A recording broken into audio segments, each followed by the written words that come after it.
کر کے اور اس طرح کی الٹ پلٹ باتیں کر کے یہ اللہ کے نور کو بجھانا چاہتے ہیں۔ اور اللہ کا نور کیا ہے؟ یہی قرآن۔ اللہ کا نور کیا ہے؟ دین اسلام۔ اللہ اکبر۔ اللہ کہتے ہیں یہ اپنے منہوں سے اس نور کو بجھانا چاہتے ہیں، جبکہ واللہ متم نورہ، اللہ اپنے نور کو مکمل کرنا چاہتا ہے۔ وَلَوْ كَرِهَ الْكَافِرُونَ، اگرچہ یہ کافر اس کو ناپسند ہی کیوں نہ کریں۔ اللہ اکبر۔ کون سا انداز ہے جب سے قرآن پاک نازل ہونا شروع ہوا آج تک کون سا ایسا انداز نہیں ہے جو کافروں نے نہ اپنایا ہو اس قرآن کے پیغام کو روکنے کے لیے۔ لیکن اللہ نے کیا فرمایا تھا؟ واللہ متم نورہ، اللہ اس نور کو پورا کرنا چاہتا ہے۔ اور پھر فرمایا هو الذی ارسل رسولہ بالہدی ودین الحق، اللہ ہی ہے جس نے اس دین حق کو اللہ اکبر نازل کیا ہے، اس کو اتارا ہے، آپ کو یہ سچا دین عطا کیا ہے، لیظہرہ علی الدین، تاکہ اللہ اس دین کو تمام دینوں پر غالب فرما دے۔ وَلَوْ كَرِهَ الْمُشْرِكُونَ، اگرچہ یہ مشرک لوگ اس کو ناپسند ہی کیوں نہ کرتے۔ غلبہ بھی دو طرح کا ہوتا ہے، اللہ اکبر۔ ایک براہین کا غلبہ ہے، دلائل کا غلبہ ہے، ایک اللہ اکبر مادی لحاظ سے غلبہ ہے۔ آج اگرچہ مسلمانوں کا مادی لحاظ سے غلبہ نہیں ہے، اللہ اکبر، مادی لحاظ سے مسلمان مغلوب ہیں، لیکن دلائل کے اعتبار سے، براہین کے اعتبار سے آج بھی مسلمانوں کا غلبہ ہے۔ آپ دیکھتے نہیں ہیں، جانتے نہیں ہیں، وہ اللہ کا ایک بندہ ذاکر نائک کی صورت میں جس نے قرآن کا پیغام عام کیا، جب ہندوستان میں اس کے براہین اور دلائل کا مقابلہ نہ ہو سکا تو اس کو باہر نکال دیا۔ اللہ نے قرآن پاک میں فرمایا تھا کہ اللہ نے یہ دین تمہیں عطا کیا ہے اے محمد مصطفیٰ صلی اللہ علیہ وسلم، لیظہرہ علی الدین کلہ، تاکہ اللہ سارے دینوں پر اس دین کا غلبہ فرما دے۔ اور وہ غلبہ آج تک موجود ہے، اللہ اکبر۔ مادی لحاظ سے یا مسلمان آج آپ کو مغلوب نظر آتے ہیں، یہ تو ہماری اپنی کمیاں ہیں، یہ تو ہماری اپنی کوتاہیاں ہیں۔ اللہ نے قرآن پاک میں فرمایا ان تنصر اللہ ینصرکم، اگر تم اللہ کی مدد کرو گے نا، اللہ کے دین کی مدد کرو گے، اللہ اکبر، اللہ کے پیغام کو عام کرنے میں اپنی صلاحیتوں کو صرف کرو گے، اس کلام پاک کو، اس کے پیغام کو عام کرنے میں اپنا وقت صرف کرو گے تو فرمایا ینصرکم، وہ اللہ تمہاری ضرور مدد فرمائے گا۔ لینصرن اللہ من ینصرہ ان اللہ لقوی عزیز، یہ ہو ہی نہیں سکتا کہ جو اللہ کی مدد کرے اللہ اس کی مدد نہ کرے۔ فرمایا لینصرن اللہ من ینصرہ، اللہ اس کی ضرور مدد فرماتا ہے جو اس کی مدد کرتا ہے۔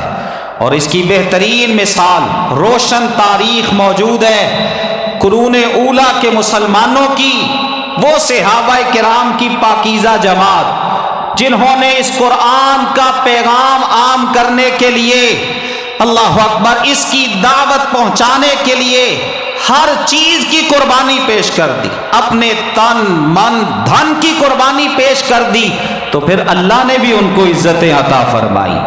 یہ ہو نہیں سکتا کہ کوئی اللہ کے لیے اپنے آپ کو وقف کرے، اللہ اکبر، اللہ کے دین کی نصرت کرے، اللہ کے پیغام کو عام کرنے کے لیے اپنی صلاحیتوں کو صرف کرے اور پھر اللہ اس کی مدد نہ فرمائے۔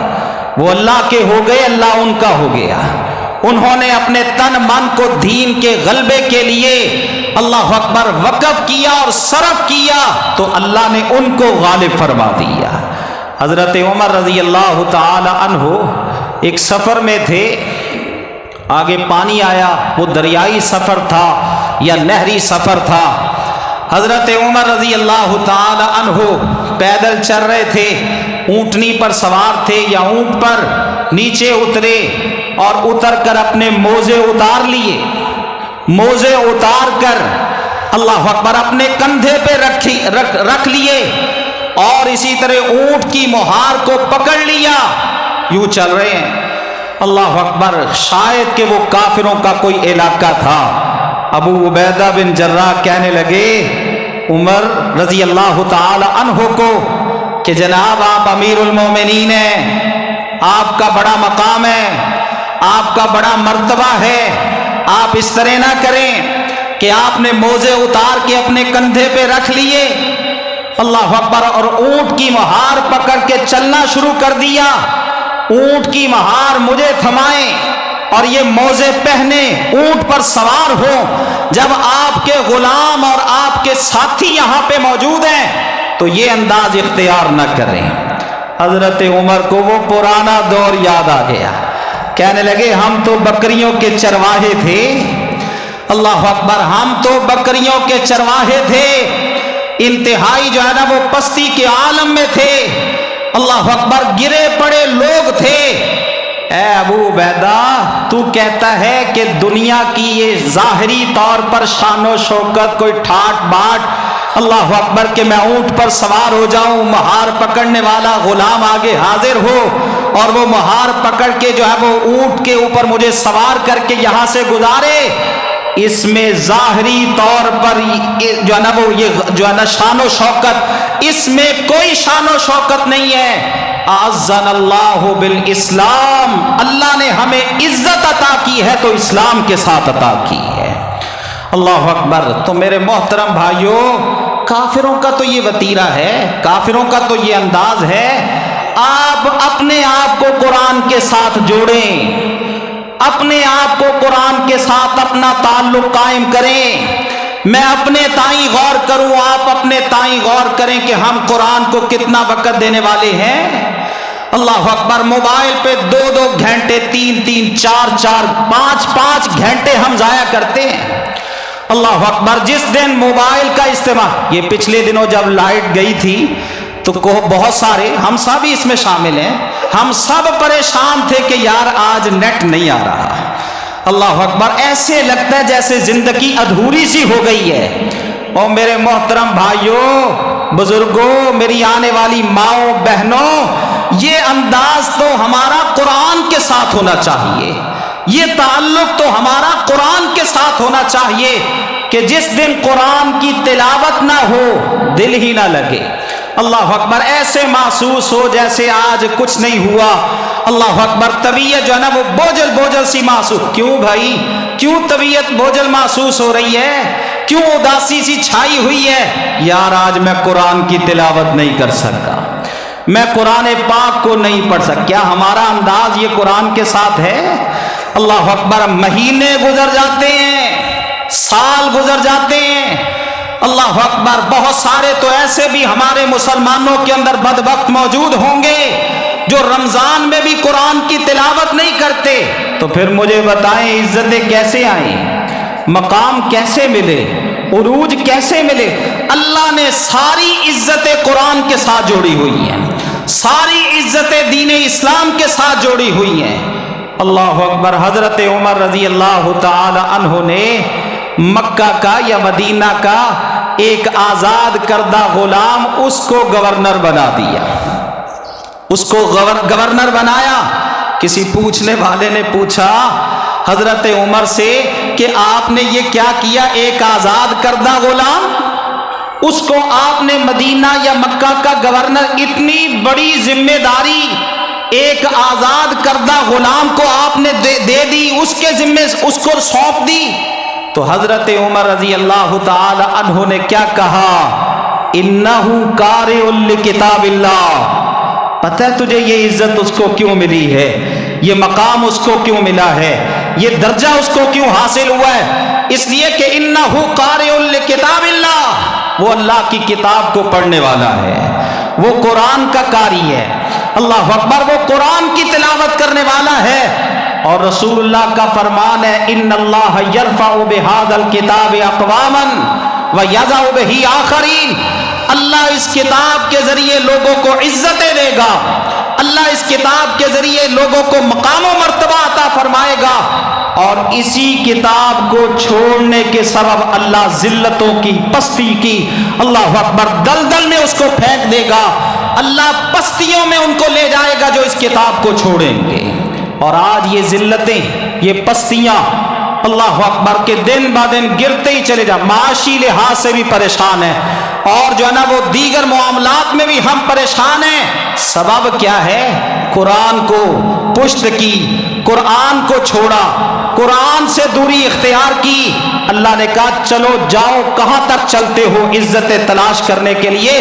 تم ان کافروں کے پاس عزتیں ڈھونڈتے ہو، یہ یاد رکھنا، وَلِلَّهِ الْعِزَّةُ جَمِيعًا، ساری عزتوں کا مالک کون ہے؟ اللہ ہے۔ اور اللہ نے عزت قرآن کے ساتھ رکھی۔ رسول اللہ صلی اللہ علیہ وسلم جب احد کے میدان میں صحابہ کرام شہادت پا گئے نا، شہید ہو گئے، آپ کے 70 صحابہ، نبی اکرم صلی اللہ علیہ وسلم آپ نے فرمایا اب ان کی تدفین کرنی ہے۔ اللہ اکبر، 2 3 کو آپ نے ایک ہی ان کی قبر بنائی، 2 3 صحابی ان کی ایک قبر بنائی، اور اس میں آپ نے ان کی تدفین فرمائی۔ جب تدفین کرنے کا موقع آیا نا، صحابہ کرام نے پوچھا یا رسول اللہ صلی اللہ علیہ وسلم، تدفین میں مقدم کس کو کرنا ہے؟ اللہ اکبر، آگے کس کو رکھنا ہے؟ آپ نے فرمایا جو قرآن کا سب سے زیادہ قاری ہو، جو قرآن کا سب سے زیادہ قاری ہو اس کو مقدم کرنا ہے۔ پھر صحابہ کرام بتاتے رسول اللہ کو، یا رسول اللہ اس کو تدفین میں مقدم کر دیں کیونکہ یہ قرآن کا قاری ہے، یہ قرآن سے شغف رکھنے والا، یہ قرآن سے محبت کرنے والا ہے۔ یہ اعزاز اللہ نے دیا ان کو، عزت دی تو کس کی برکت سے؟ قرآن کی برکت سے۔ ایک صحابی فوت ہو گئے رسول اللہ صلی اللہ علیہ وسلم کے، آپ نے اس کا جنازہ پڑھایا، جنازہ آپ نے کافی لمبا پڑھایا، حتیٰ کہ نبی صلی اللہ علیہ وسلم رو رو کے دعائیں کرتے رہے، رو رو کے دعائیں کرتے رہے۔ نبی صلی اللہ علیہ وسلم اس کے لیے رحمت کی، اس کے لیے مغفرت کی، اس کے لیے بخشش کی، رو رو کے دعائیں کرتے رہے، حتیٰ کہ سورج غروب ہو گیا۔ سورج غروب ہوا، نبی صلی اللہ علیہ وسلم پھر تدفین کے لیے قبرستان بھی گئے۔ آپ نے وہاں پہ اپنے ہاتھوں کے ساتھ اس مرنے والے کو قبر میں اتارا، اور پھر اس کے بعد مٹی ڈالنے کے بعد پھر نبی صلی اللہ علیہ وسلم نے لمبی دعائیں کی، اللہ اکبر، پھر اس کی استقامت کے لیے، اس کی مغفرت کے لیے، اس کے لیے رحمت کی لمبی لمبی دعائیں کی۔ صحابہ کرام بڑے اللہ اکبر تعجب ہوا ان کو، بعد میں پوچھ ہی لیا یا رسول اللہ صلی اللہ علیہ وسلم پہلے بھی آپ جنازے پڑھاتے ہیں لیکن ایسا انداز کہ اتنی لمبی دعائیں اللہ اکبر کبھی ہم نے نہیں دیکھا، لیکن آج یہ جو فوت ہونے والا فوت ہوا، آپ نے دعائیں کی اس کے لیے جنازے کے اندر، حتیٰ کہ سورج غروب ہو گیا، اور بعد میں آپ قبر میں خود اترے اور ہاتھوں پر اٹھا کے اس کو خود قبر میں رکھا، پھر تدفین کے بعد بھی آپ نے لمبی دعائیں کی۔ اس کا آخر سبب کیا ہے؟ آپ نے فرمایا تمہیں نہیں پتا، یہ قرآن کی زیادہ تلاوت کرنے والا تھا، یہ قرآن کو زیادہ پڑھنے والا تھا۔ اللہ اکبر۔ تو میرے محترم بھائیوں، وہ کافر تو جو کرتے ہیں سو کرتے ہیں، ان کا تو یہ کام ہے ذہنی طور پر مسلمانوں کو اللہ اکبر اذیت میں مبتلا کرنا، یہ تو شروع سے شیوا رہا ہے، لیکن اصل کام تو یہ ہے کہ ان توہین کے بعد، چلو اگر اللہ اکبر انہوں نے یہ توہین کر لی، اس کے بعد ہمارا کیا تعلق قائم ہوتا ہے، ہمارا کس طرح کا تعلق ہے قرآن پاک کے ساتھ۔ عبداللہ بن عمر رضی اللہ تعالی عنہ، اللہ اکبر، جب انہوں نے قرآن حفظ کیا نا، قرآن یاد کیا، تو ایک ہی رات میں سارا قرآن پڑھ لیتے، ایک ہی رات میں سارا قرآن پڑھ لیتے۔ نبی اکرم صلی اللہ علیہ وسلم کو پتہ چلا، آپ نے فرمایا عبداللہ ایسے نہ کیا کر، ایسے نہ کیا کر، ایک ہی رات میں سارا قرآن پڑھنا ایسے نہ کیا کر۔ کہنے لگے یا رسول اللہ، اللہ نے مجھے قوت دی ہے، اللہ نے مجھے جوانی دی ہے،